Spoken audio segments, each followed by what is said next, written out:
नाज़रीन मीरपुर माथिलो में खबर ॾींदा हलूं त पीपल्स पार्टी शहीद भुट्टो हैदराबाद के उहदेदार काशी बागी के क़त्ल खिलाफ़ मीरपुर माथिलो जी भिटाई चौक ते सख्त एहतजाज कियो वियो।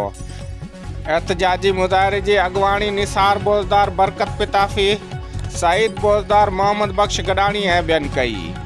उन मौके ते अगवाननि खिताब कंदे चयो त काशी बागी के बेगुनाह क़त्ल करे ज़ुल्म कियो वियो आहे, जंहिंजी जेतिरी मज़म्मत कजे या घटि आहे। सिंध में सियासी कारकुन महफूज़ न आहिनि, जेको हिकु सवालिया निशान आहे।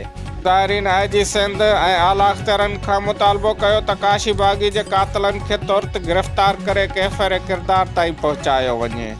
ॿी सूरत में एहतजाज जो दायरो वधायो वेंदो। नाज़रीन, पीपल्स पार्टी शहीद भुट्टो हैदराबाद के उहदेदार काशी बागी के क़त्ल खिलाफ़ मीरपुर माथिलो जे भिटाई चौक ते एहतजाज कियो वियो।